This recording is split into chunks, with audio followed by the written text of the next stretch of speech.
Hi, and welcome to Empowered Marketing by Professor Hines. This podcast is devoted to beginning marketers and owners of small businesses. We're here to help you learn social media marketing. Each episode presents important elements in social media marketing that you can use in your campaigns to generate better results, especially more business. Empowered Marketing is exclusively sponsored by A-Cubed Marketing Services in Orange County, California. A-Cubed Marketing Services serves small and mid-sized businesses in the areas of strategic marketing consultation, social media marketing using all forms of social media, campaign creation and management in both paid and owned media, pay-per-click campaigns, search engine optimization, graphic design, and videography. A-Cubed Marketing is owned and managed by me, Professor Joe Hines. My experience includes over 20 years of Fortune 100 corporation marketing management, as well as 10 years of academic work as professor at California State University Fullerton, Concordia University, Biola University, Cal Baptist University, and Fullerton College. You can find out more about A-Cubed Marketing Services.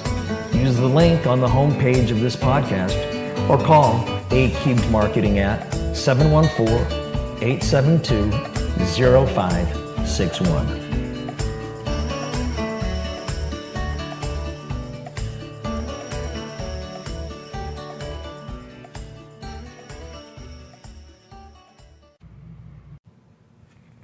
In episode 9, we begin a discussion of social influence.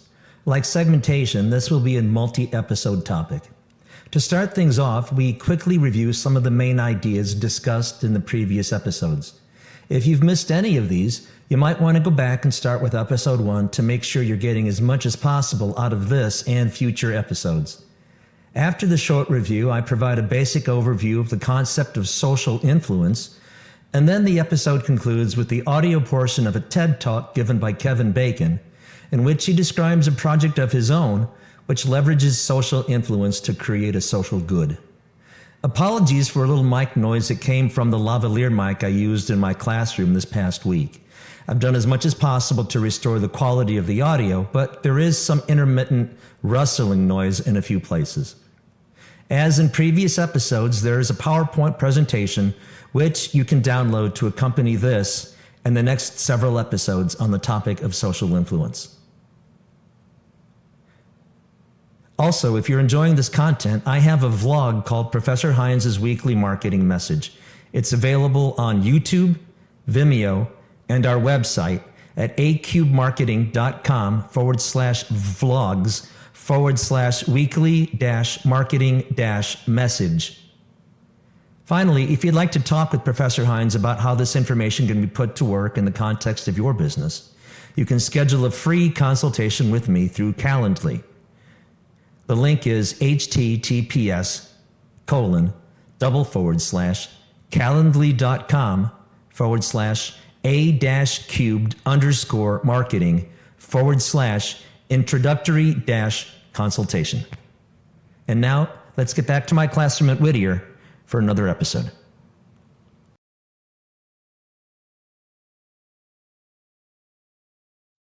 All right, so tonight we're going to be talking more about the structure of the internet and especially the structure of social media and how we're all grouped together. Is everybody feeling like you're following along with what we've been talking about so far? Okay, great. You know, in week 1, we kind of took a look at getting a feeling for social media, and we covered off on some stuff that was pretty basic to understanding the medium and understanding the whole idea of conversing versus a one-way, one-directional communication like old media was. And then last week we looked at market segmentation, and we put that in the context of social media. And so now today we're going to continue to drive in on that whole thing about understanding our consumers. Some ideas that we brought forth from the last couple of weeks would be the buyer persona. Do you guys remember what that was all about? Can anybody tell me? Yeah. Have a snapshot of the company's idea customer or idea social media person? Yeah, it remember in market segmentation, we decide which groups of customers it is that we want to target. And the buyer persona then is to say, okay, for this market segment, for a particular market segment, we want to be able to detail who those people are with as much background as we can. So what are their media habits? I'll come to you. So what are their media habits like? And who are they psychographically? And who are they demographically? And what are their needs? And what media do they use? And what occupations? And when it comes to the product that we're trying to sell, what are their pain points? And how do we show that what we have is the ideal solution for whatever problem your customer or your consumer is trying to solve? Remember, if consumers or customers don't have needs, then we don't have customers. The only reason that they're ever trying to do business with our company in the first place is because they have a niche that they're trying to scratch, and we've convinced them that we've got the best back scratcher, best solution to the problem. Okay? All right. So here's what we're hoping to learn about tonight. One is, how are social networks structured? And we'll look at what that means in a few minutes. Two, how do social network sites facilitate online communities? Three, what role does social capital? What is social capital? Well, we'll figure that out. And what do social capital and influence play in online communities? Four, how do ideas travel in a community? And five, why is word-of-mouth communication so important to us in social media? Okay. What do you guys already know about word-of-mouth advertising or word-of-mouth communication? Does anything come in? If I'm a sales guy or I'm a marketer and I'm trying to convince you to buy my thing, the one thing that probably for sure you're not thinking is, this guy has my interests, my personal interests at heart. I mean, Joe's got a vested interest in me buying his widget.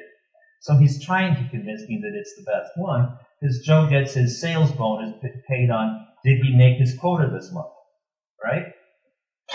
But if your pal sells you, or convinces you to buy something, does your pal care whether or not you buy it or not? Do they get paid if you buy it or not? No. So what they're telling you because, hey, you're my friend, and I don't want to see you make the wrong decision. I want to help you out. In my mind, this is the best product for you. Okay? So that's why word of mouth is so important. We're going to see how all of these concepts interrelate. We talked last time about the 6 degrees of separation. So I'm going to show you a video here that's going to talk about this thing called the 6 degrees of Kevin Bacon. Okay, so let's check this out. Okay, so I want to start at the end. Most of us have contemplated our own death. Who's going to be at the funeral and are they going to cry, stuff like that. I don't think that's morbid, honestly. I mean, I think it's okay to wonder about a world that doesn't have us in it, but I'm an actor, so the depths of my self-involvement runs very, very deep. And this fantasy plays out a little differently for me. Bob Dylan once told me, never drop a name. I was on a airplane one time with Bruce Willis and Demi Moore and Nicole Kidman and Tom Cruise, and all I could think was, if this plane goes down, I'm not even going to make the headlines. So let's say I don't die in a crash with bigger stars than me, and I actually get an obituary. I've lately thought that it probably is going to read, actor Kevin Bacon, dead, no Oscars, but at least he has a game named after him.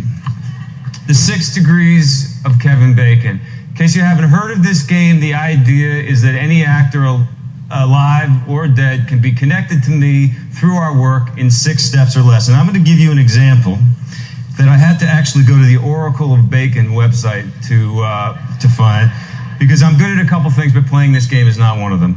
I randomly picked Rudolph Valentino. Rudolph Valentino in 1922 was in Beyond the Rocks. I'm sure we all remember that one.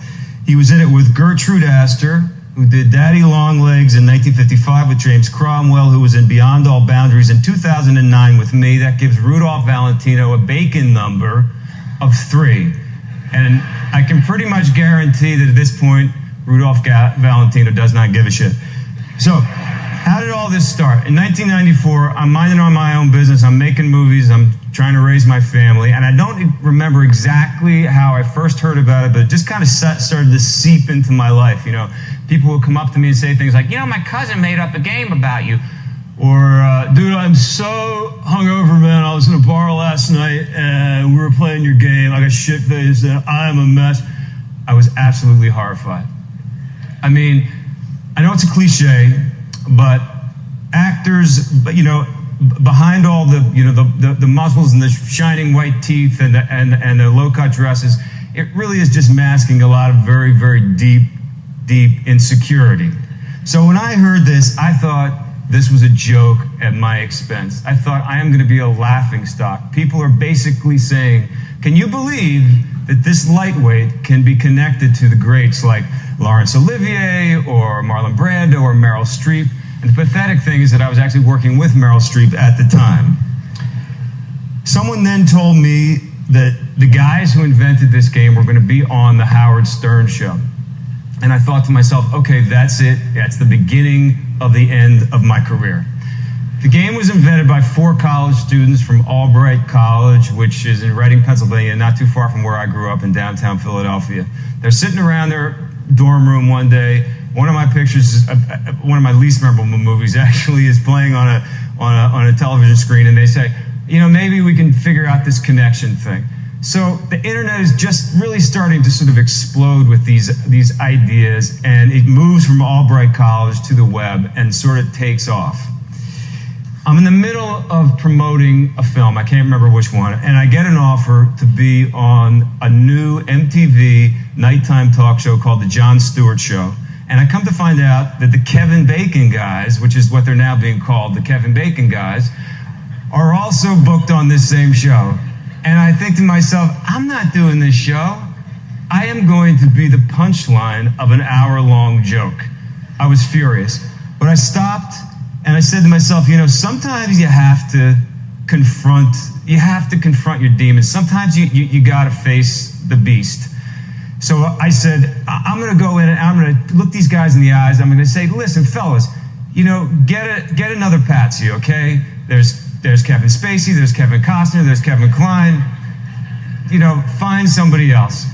I go into the green room, and here they come, and I was completely and totally disarmed. They were nervous, they were smart, they were funny, they were cool, all these things that I didn't expect. And I left that place, and I thought to myself, well, that's it.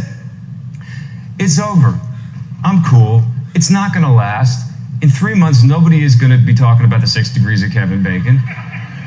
And it just had this incredible hang time. I mean, people started coming up to me on the subway literally and go, 0, 0, 0, 0. The Onion had a headline that said, Kevin Bacon connected to Osama bin Laden in 6 steps or less. There was articles about, you know, politics and sports and all kinds of stuff, science, mathematics.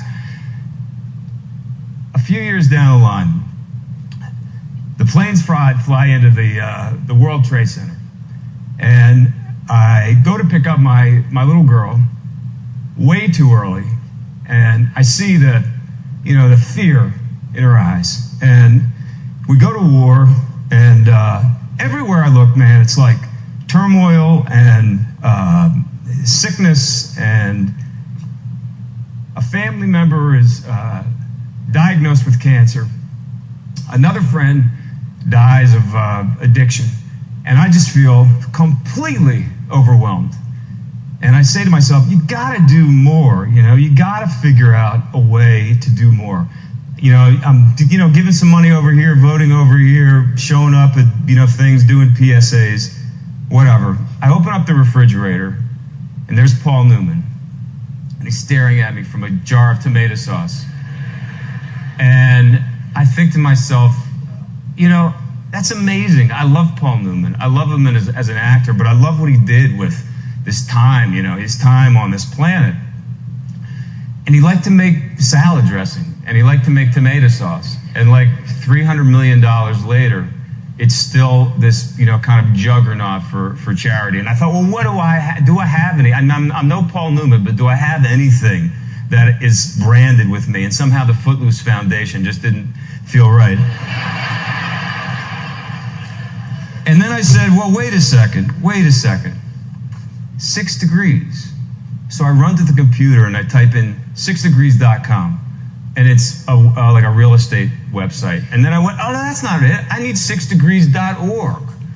And I go, and it's available. If you want it, just call these guys. And I was like, wow, I don't know how to do it. How do I get a website? So I call my buddy Willie, who's a little bit better at this. He goes in, acts as my broker. $3,500 later, I own 6degrees.org. I have no idea what to do with it. I start talking to my friends and my family. You know, I'm a complete neophyte in this world of philanthropy. I really don't know what I'm doing. I kind of thought that I wanted to do something that showed the connectivity. I sort of knew that I wanted to do some kind of good. It amazes me that people think of do-gooder as an insult. That always blows my mind. I knew that I wanted to raise money. I knew that this couldn't be my main job because I'm a very busy guy.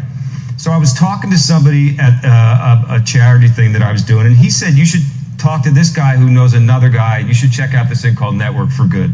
I go on to Network for Good, and I realize, much to my chagrin, that they are doing exactly what it was that I wanted to do. And of course, I was so naive, you know, to think that I was having some great new idea. I thought I was going to be some kind of do-gooder, you know, internet star or something like that. And this is like the digital age, and ideas are just bursting, you know, like fireworks on the 4th of July. But I figured that I would call this guy, Bill Stratman from Network for Good, and just reach out to him and see if he could help me. Much to my surprise, they were actually interested in partner. I mean, he saw me more as an opportunity than as some kind of competition. And I come from like the dog-eat-dog world of show business, man. I mean, it's like every man for himself, getting parts or movies and #1 and all that kind of stuff. But in philanthropy, it just seems to be a little bit more partnering. And of course, that's kind of the way it should be. So we started to like kind of shape this idea of what 6degrees.org could be. And we decided that we really wanted to make it celebrity based. And then I thought about Uggs, okay? Those goofy boots. So actresses, they don't like to wear their shoes from the trailer to the set. I love actresses, I'm married to one, but you know, sometimes they're a little delicate. And they don't want to get their toes wet or you know, slip on the heels. So the costumers give them these silly boots to wear. They walk from the trailer to the set. The paparazzi is there. And they take the pictures. It goes in the magazines. Women all over the world start dressing like Eskimos.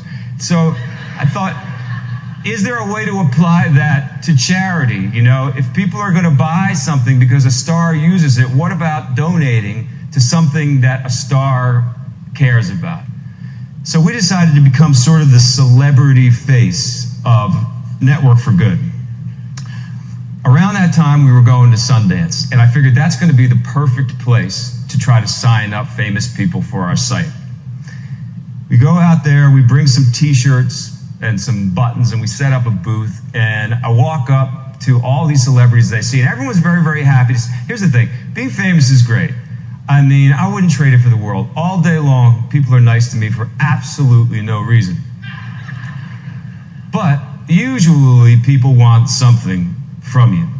So I wanted to not be the guy who was going to try to take something from these celebrities. Sure enough, you come up, how you doing? Hug, hug, kiss, kiss. Listen, this is what I need from you. I need your picture, and I need to know what causes you support. And I need you to sign this form. And I can see this, sometimes it's just subtle kind of shift in people's eyes, because all of a sudden, I went from being a colleague to being the guy that wanted something. But that was cool. Sometimes they'd say, well, you have to talk to my assistant. I was totally great with that. We left Sundance and signed up a bunch of celebrities and felt really, really, really good about what we had done. We created these badges. They're sort of like floating websites. You could attach them to blogs, you could attach them to emails, and on those badges there was a picture of the celebrity and the cause that they supported and you could click on and donate, and there was a ticker that kept a tally of all the money that was rolling in. And I left Sundance Band, and I was like, that's it. I planted this seed. I'm just going to sit back and watch the dough roll in. Not so fast. What we found was that people want to, smell like a famous person or wear a watch if the guy is tough, in the movie, and you want to wear that same watch. But when it comes to charity, it's a much more personal thing, It's more of a connection between family and friends and things that you care about and that have affected you deeply and personally. Animals, are very, very important to people because you care about them. So we put these badges up there, and there was some initial traffic, but there wasn't really that much rolling in. And the tickers really weren't turning. And I was embarrassed. And I felt, frankly, like a failure. Then we were on a conference call, and someone said, hey, how about if regular people can become celebrities for their own causes? And I thought, well, that's kind of a cool idea. What if people can create their own badges and put them right up there next to someone that they admire that is recognizable? To kick this idea off, we offered 6 $10,000 grants to the 6 people who could get the most number of donations. And this is important. Not the most money donated to their causes, but the most number of people donating. And the reason we did that was we felt the connectivity and the exponential spread of the idea of giving was just as important as the dollars and cents. Well, the results of that were really stunning. A couple of examples. A woman is diagnosed with MS, and she's in the hospital, in a waiting room, sees us talking about 6degrees.org and this challenge on television, and she's like a triathlete, like a really energetic person that takes all that energy and all that kind of, fear and sadness that she had surrounding this illness and puts it into raising money for MS research. Another woman has a son who's autistic, takes this challenge up, reaches out to so many people in her community, thousands and thousands of people, and not only raises money, but spreads the idea from personal experiences of her experience with autism. Later on down the road, we've got some corporate sponsors who helped us out, and we did subsequent challenges, and all of those have been, extremely successful. A couple years ago, we went back to Sundance. We launched something called Good Cards. A Good Card is a gift card that you give somebody for, say, $10, $20, $50, whatever.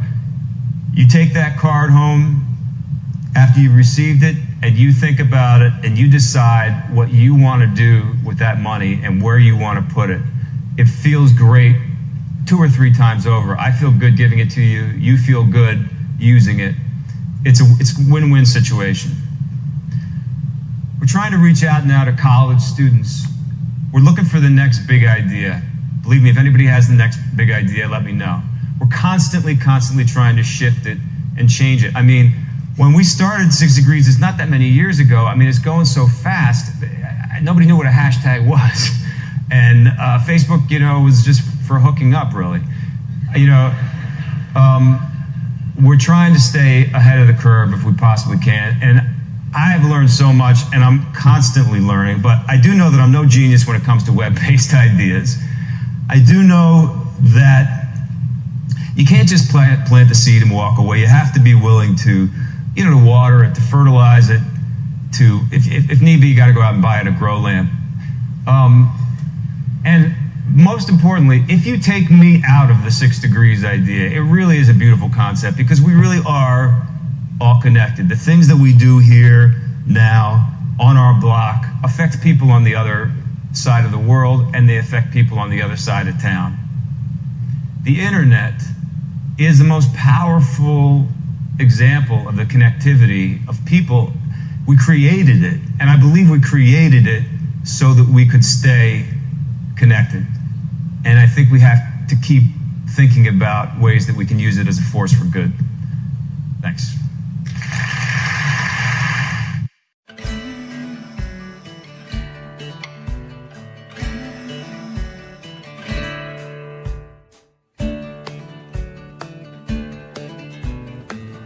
This podcast, Empowered Marketing by Professor Hines, is exclusively sponsored by A-Cubed Marketing Services in Orange County, California.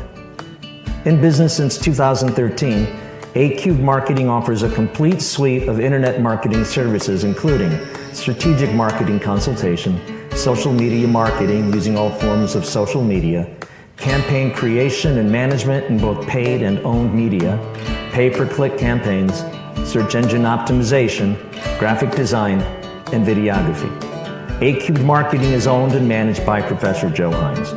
His experience includes over 20 years of Fortune 100 corporate marketing management, as well as 10 years of academic work as professor at California State University Fullerton, Concordia, Biola, Cal Baptist University, and Fullerton College.